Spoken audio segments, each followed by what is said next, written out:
ಸನ್ನಿ Leone fan followers ಬಗ್ಗೆ ನಾವೇನು ಹೆಚ್ಚು ಹೇಳಬೇಕಾಗಿಲ್ಲ. ಆಕೆಯನ್ನ ನೇರವಾಗಿ ನೋಡಬೇಕು, ಫೋಟೋ ತೆಗೆಸಿಕೊಳ್ಬೇಕು ಅಂತ ಅದೆಷ್ಟೋ ಮಂದಿ ತುದಿಗಾಲಲ್ಲಿ ನಿಂತಿರ್ತಾರೆ. ಕೆಲವು ಕಡೆ ಸನ್ನಿ ಲಿಯೋನ್ ಭೇಟಿ ನೀಡಿದಾಗ ಅವರ ಫ್ಯಾನ್ಸ್ ಅವರನ್ನ ನೋಡಲು ಮುಗಿಬಿದ್ದು ಕೈಕಾಲು ಮುರಿದುಕೊಂಡಿದ್ದು ಅಲ್ಲದೆ ಪೊಲೀಸರಿಂದ ಲಾಠಿ ಏಟು ತಿಂದ ಅನೇಕ ಪ್ರಸಂಗಗಳು ಕಣ್ಮುಂದೆ ಇವೆ. ನಾನು ಸನ್ನಿ ಲಿಯೋನ್ ಫ್ಯಾನ್ ಅಂತ ಧೈರ್ಯವಾಗಿ ಹೇಳಲು ಹಿಂಜರಿಯೋರು ಹೆಚ್ಚು ಮಂದಿ ಇದ್ದಾರೆ. ಅಂಥದ್ರಲ್ಲಿ ಸನ್ನಿ ಲಿಯೋನ್ ಅಭಿಮಾನಿ ಬಳಗ ಶುರುವಾಗುತ್ತೆ ಅಂದ್ರೆ ನೀವು ಅಚ್ಚರಿ ಪಡಲೇಬೇಕು. ಇತ್ತೀಚೆಗೆ ಸೋಷಿಯಲ್ ಮೀಡಿಯಾದಲ್ಲಿ ಸನ್ನಿ ಲಿಯೋನ್ ಅಭಿಮಾನಿ ಬಳಗದ ಪೋಸ್ಟ್ ಒಂದು ವೈರಲ್ ಆಗ್ತಾ ಇದೆ.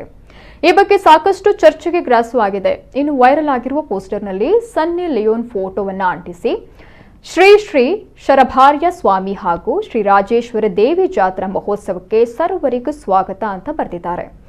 ಸ್ವಾಗತ ಕೋರುವರು ಸನ್ನಿ ಲಿಯೋನ್ ಅಭಿಮಾನಿ ಬಳಗ ಹುಲ್ಲೂರು ಅಂತ ಬರೆದುಕೊಂಡಿದೆ. ಹುಲ್ಲೂರು ಹಾವೇರಿ ಜಿಲ್ಲೆಯಲ್ಲಿ ಬರುತ್ತೆ. ಇನ್ನು ಪೋಸ್ಟರ್ನಲ್ಲಿ ಶುಭ ಕೋರಿದವರೆಲ್ಲ ಯುವಕರೇ ಆಗಿದ್ದಾರೆ. ಸದ್ಯ ಪೋಸ್ಟರ್ ಸಖತ್ ವೈರಲ್ ಆಗ್ತಾ ಇದೆ.